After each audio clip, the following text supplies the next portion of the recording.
Hello and welcome to Teachings in Education. Here we will cover several different teaching strategies and teaching tips for remote learning. The first thing you need to do is set up behavioral expectations and clear rules. Watch how chaotic an online class can become without rules and enforcement. Next, you have to be available. Be logged onto your computer, ready to answer questions.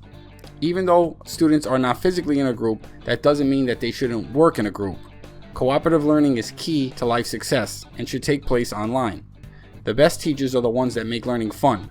It might be more difficult to do from afar, but make an effort to make class fun. When posting online assignments, be sure to have a certain level of cognitive rigor in those assignments. Use Bloom taxonomy and Webb's depth of knowledge when designing assessments. Teachers should provide various types of content. This includes posting sections of text, videos to watch, news articles, PowerPoints, Google Slides, presentations, etc. and so forth. Don't try to hold lectures in an online format. Students have hard enough time paying attention to in-person lectures. Next, teachers need to provide ongoing feedback to their students. This also helps establish your presence online while helping students make the correct adjustments. Develop a rapport and form positive relationships with your students is arguably one of the most important factors to teacher success. Get to know students in an online setting.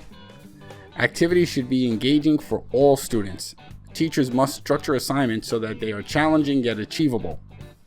Even in a remote setting, teachers should try and show their personalities a little bit.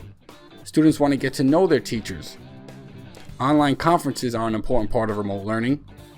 Now, when I talk about video conferencing, I do not mean whole class video conferencing, which has led to many problems. In a remote setting, assignments should be clearly written and well described. I suggest always posting examples of well done finished products. Because teachers are not present and able to be an on-site content resource, teachers should provide a number of different resources for their students, which they can easily do through links. Study skills should be integrated into the course.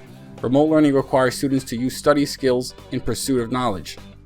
Back and forth online discussions is a great way to get all students participating in the classroom. Teachers can create critical thinking threads to be answered. In remote teaching, educators become more facilitators of learning. They should afford students a certain level of autonomy, such as choice assignments. And lastly, remote learning teachers have a responsibility to brush up on new technology and to know how to use common technology tools. Anyway, right now I want to say thank you for your time.